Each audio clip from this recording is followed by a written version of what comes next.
Et quand la tristesse arrive, je sais tu es là, toujours près de moi.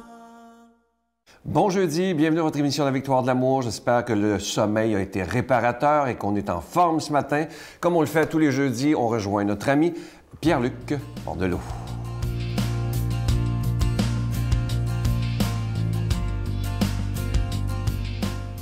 Bon matin de Dieu à vous, très heureux de vous retrouver ce matin. Ce matin, je poursuis la chronique que j'avais entamée la semaine dernière dans laquelle je parlais du téléphone cellulaire, ce nouvel objet qui est entré dans notre vie et qui peut devenir totalement envahissant. Un objet qui peut vous taper sur les nerfs parce que vous voyez les comportements reliés aux différents individus qui l'utilisent. Je suis sûr, quand j'ai fait ma chronique la semaine passée, il y en a plusieurs qui ont dit « Ah! » C'est vrai, il a raison. C'est vrai que c'est fatigant de voir ces gens-là qui ne se parlent pas entre eux et qui se textent. C'est vrai qu'à un moment donné, il va falloir qu'on fasse une belle éducation. Mais là, on va s'entendre sur quelque chose. Là. Ça, là, c'est pas parti pour s'en aller. Là. Ça va être là pour rester. Ça devient un objet qui est présent dans notre quotidien. Là. Alors, qu'on le critique, c'est correct, mais il va falloir qu'on en fasse une bonne utilisation et une bonne éducation. Je vais comparer ça avec le téléviseur qui est rentré dans notre vie. Il y a déjà plusieurs années. Et les gens critiquaient de voir à quel point il y avait des chaînes de télé qui présentaient du contenu pas super intéressant. Bon, on peut faire la même chose. La télé est devenue dans les foyers des gens quelque chose d'hyper envahissant. Parce que souvent, moi en tout cas, dans mon temps, pas si vieux que ça, mais quand même, quand j'étais plus jeune, ma mère, c'était pas le cellulaire auquel j'étais scotché, c'était pas mal plus la télé. Et elle me disait là, « Ah ouais, va jouer dehors, là. Ça suffit la télé. » Donc, elle devait en faire une éducation pour bien m'encadrer. Et c'est ça qui est le mot important là-dedans, prise de conscience et encadrement. Comme la télé, comme Facebook, comme la nourriture, on doit en faire une consommation responsable. Si on veut que ce soit un objet qui donne du sens, quand même, il va falloir en faire une consommation responsable. Parce qu'en passant, c'est hyper pratique. Tu as une lampe de poche là-dessus, un GPS, un appareil photo, ton téléphone. Vous savez, je n'ai pas besoin de vous nommer à quel point ça peut être un objet pratique. Je le sais, ça peut être un objet envahissant. Mes amis m'avaient même déjà dit « c'est une véritable laisse électronique ». C'est fort quand même, mais je trouvais qu'il y était une espèce d'esclavagisme, on pourrait dire, à l'égard de l'objet. Là. Parce que les gens, ils développent une addiction, puis c'est une dépendance reconnue aujourd'hui. Moi, je fais une utilisation saine et adéquate de mon téléphone. J'essaie, en tout cas. C'est pas toujours le cas, mais quand même. J'arrive chez moi et je suis capable de le mettre dans un lieu où j'y touche pas. Je le mets à ne pas déranger durant la nuit, pas entendre tous les petits buzz et les notifications. Je sais que les gens vont me dire « Oui, mais Pierre-Luc, tout est là-dedans maintenant. On ne peut pas s'en débarrasser. » Et c'est pas ça le contexte dont je vous parle. Moi, je pense qu'il faut développer une conscience de la bonne utilisation à faire de ça et un bon encadrement à faire de ça. Au même titre qu'à l'époque, ma mère me disait « Là, ça suffit, va jouer dehors », le parent doit montrer l'exemple aussi. Combien de fois on voit des scènes là, où les parents, autant que les enfants, sont rivés sur leur cellulaire. Ce petit objet, mesdames et messieurs, peut nous donner du sens si on en fait une bonne utilisation. C'est ce que je vous souhaite pour les prochaines. Notre Père qui es aux cieux, que ton nom soit sanctifié, que ton règne vienne, que ta volonté soit faite sur la terre comme au ciel. Donne-nous aujourd'hui notre pain de ce jour. Pardonne-nous nos offenses comme nous pardonnons à ceux qui nous ont offensés. Ne nous laisse pas entrer en tentation, mais délivre-nous du mal, car c'est à toi qu'appartient le règne, la puissance et la gloire pour les siècles des siècles. Amen. La Victoire de l'amour vous invite à sa retraite spirituelle les 18, 19 et 20 mai 2018 sous le thème « Les secrets du bonheur ». Nous avons le privilège d'accueillir directement de Paris le Père Michel Marie qui animera cette retraite. De plus, le vendredi soir, un souper-spectacle avec le Père Michel Marie et ses musiciens vous sera offert. Seront aussi présents Brigitte Bédard, Miguel Padilla et Sylvain Charon à l'hôtel et suite Le Dauphin de Drummondville. Réservé au 514-523-4433 ou 1-888-811-92-91.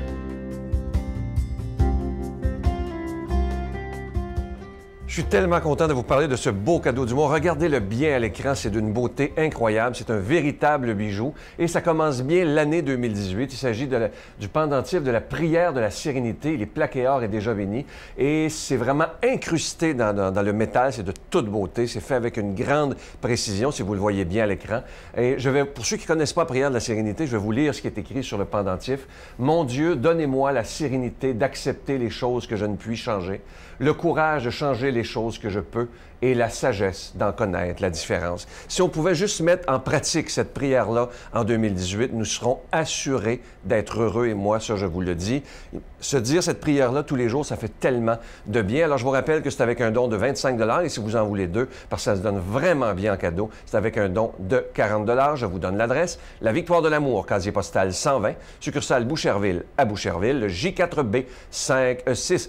Je vous la redonne. La Victoire de l'amour, casier postal 120, succursale Boucherville à Boucherville, le J4B 56. Également par téléphone, par carte de crédit du lundi au vendredi de 8h30 à 16h30 dans le 514-523-4433, 523-4433 ou sans frais, le 1-888-811-9291, 1-888-811-9291 et aussi sur notre site Internet, le www.lavictoiredelamour.org. Et je vous rappelle que ceux qui font, il y a des gens qui nous demandent est-ce que c'est sécuritaire de le faire par Internet? C'est tout à fait sécurisé, il n'y a aucun danger et c'est très rapide. Vous pouvez faire votre don 24 heures par jour et on vous envoie ça rapidement. Merci de tout cœur de votre grande générosité.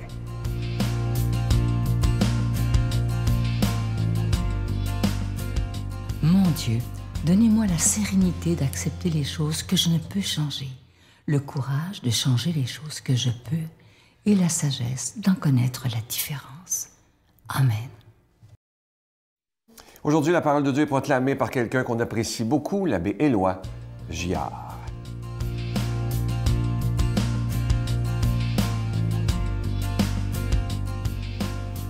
Et bon matin, mes amis.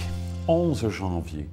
Vous savez, pour moi qui suis un marcheur, qui marche tous les jours, tous les matins, la température, c'est-à-dire la clarté a commencé à reprendre le dessus sur la noirceur il y a à peu près 2 semaines, un peu plus. Mais là, ça commence à paraître. Pour quelqu'un qui est attentif à ça, comme moi, là, ça commence à paraître. Et que ça fait du bien de sentir que la lumière aura le dessus, que la chaleur, que l'amour, finalement, aura dessus sur les ténèbres. Ah, et il y a un texte qui nous est proposé aujourd'hui aussi, dans lequel l'amour vient nous révéler jusqu'à quel point il veut nous faire du bien. Alors, on est dans l'Évangile de Marc. On avance, si vous voulez, là-dedans. Un lépreux vint trouver Jésus et il le supplie et tombant à ses genoux, lui dit, « Si tu le veux, tu peux me purifier. » Saisi de compassion, Jésus étendit la main, le toucha et lui dit, « Je le veux, sois purifié. » À l'instant même, la lèpre le quitta et il fut purifié. Avec fermeté, Jésus le renvoya aussitôt en lui disant, « Attention, ne dis rien à personne, mais va te montrer au prêtre et donne pour ta purification ce que Moïse a prescrit dans la loi. Cela sera pour les gens un témoignage. » Une fois parti, cet homme se mit à proclamer et à répandre la nouvelle, de sorte que Jésus ne pouvait plus entrer ouvertement dans une ville, mais restait à l'écart dans des endroits déserts. De partout, cependant, on venait à lui. Et quand je regarde le pape François, je suis ému. C'est un homme tout à fait extraordinaire. Hein? Je trouve qu'une de ses forces, comme le laisse entendre l'Évangile ce matin, je trouve qu'une des forces du pape François, c'est qu'il n'exclut personne. Je me souviens, au début de son ministère, lors d'une audience du mercredi, il faisait la tournée là, de la place Saint-Pierre dans la Jeep, et puis il a fait arrêter à un moment donné, il avait aperçu quelqu'un qui a une maladie rare, maladie de Recklinghausen, je pense. Défiguré, là, la peau toute défaite. Là, bon. Il est allé le serrer spontanément sur lui. Il est allé dans une prison célébrer le jeudi saint. Il a fait le lavement des pieds. C'était pas tous des gens frénétiquement épris de spiritualité, de religion, là. Puis c'était pas tous des cathos, probablement, auxquels il a lavé les pieds. Ça parle, ça, hein? Il est allé rencontrer, c'est-à-dire il a convié à Rome les parents des victimes de l'attentat de Nice. Il a pris le temps de leur donner la main, chacune après avoir parlé. Quel pasteur! Et moi, je vous dis, j'ai des croûtes d'amour à manger avant d'atteindre une telle charité, avant d'être capable d'accueillir tout le monde comme ça. C'est le témoignage que Jésus nous donne aujourd'hui, hein? Pris de pitié, pris aux entrailles, dit littéralement le texte d'origine de l'Évangile. Hein? Il touche le lépreux. Vous savez qu'à l'époque, quand on était malade comme ça ou handicapé, on était impur. Et Jésus le touche, sachant très bien que tout le monde va faire « Qu'est-ce qu'il fait là? Le voilà aussi impur. » Et vous savez que ça prenait du temps, puis des rites de purification avant de retrouver sa pureté, puis des prières, puis des dons au temple, etc., etc. Jésus s'en fout.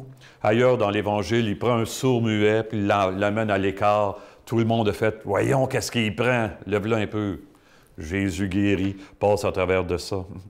Ouais. L'autre jour, je vais vous montrer comment j'ai du chemin à faire. L'autre jour, je revenais d'un beau concert de piano à Montréal. C'est le fun de dire ça.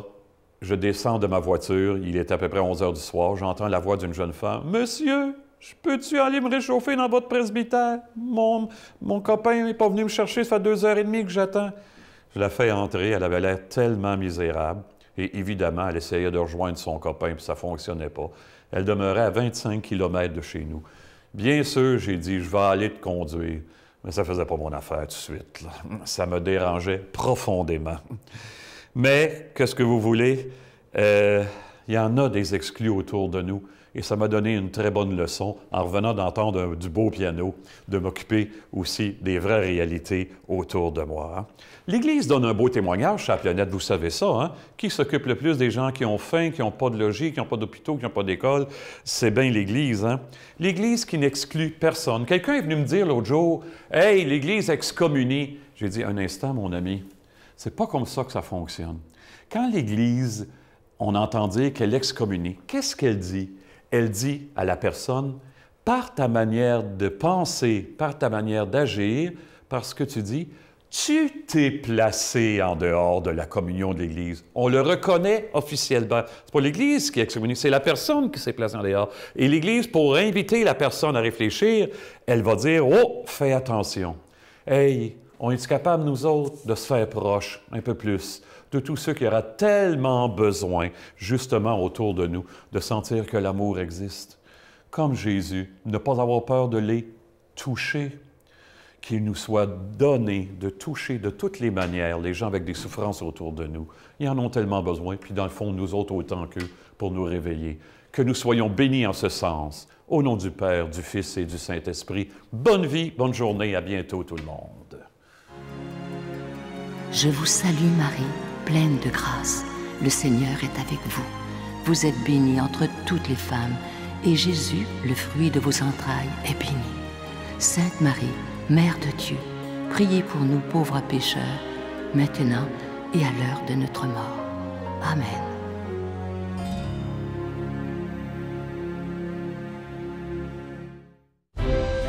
La Victoire de l'amour vous invite à son pèlerinage annuel en République tchèque et en Pologne, du Petit Jésus de Prague à la ville natale de Saint-Jean-Paul II, en compagnie de Brigitte Bédard, l'abbé Donald Thompson et la participation occasionnelle de Sylvain Charon.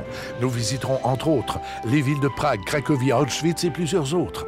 Nous visiterons aussi la maison natale de Saint-Jean-Paul II, du 11 au 22 juin 2018. Informations, réservations, voyage intermission, 514-288-6077 ou 1-800-465-3250. Je vous invite à vous procurer ce nouveau ressourcement en ligne ou sur DVD. C'est 7 heures de formation avec Pierre-Luc Bordelot et l'abbé Donald Thompson. Faites-vous ce cadeau. Je vous le dis, c'est très bien fait, c'est moderne et c'est une façon d'approfondir sa foi, de savoir à quoi on croit vraiment. Bonne journée. Bye. L'essentiel, c'est l'amour. C'est ça, c'est aussi simple que ça. C'est adoucir son regard envers soi-même. Parce qu'on est dur envers nous-mêmes. Oui. Et ça, c'est arrogant. Nous sommes faits à l'image de Dieu. Il faut faire attention, là. Quand on se critique, qu'on se compare, qu'on se juge, si nous sommes faits à l'image du divin, c'est comme si je me blasphémais lorsque je me maltraite.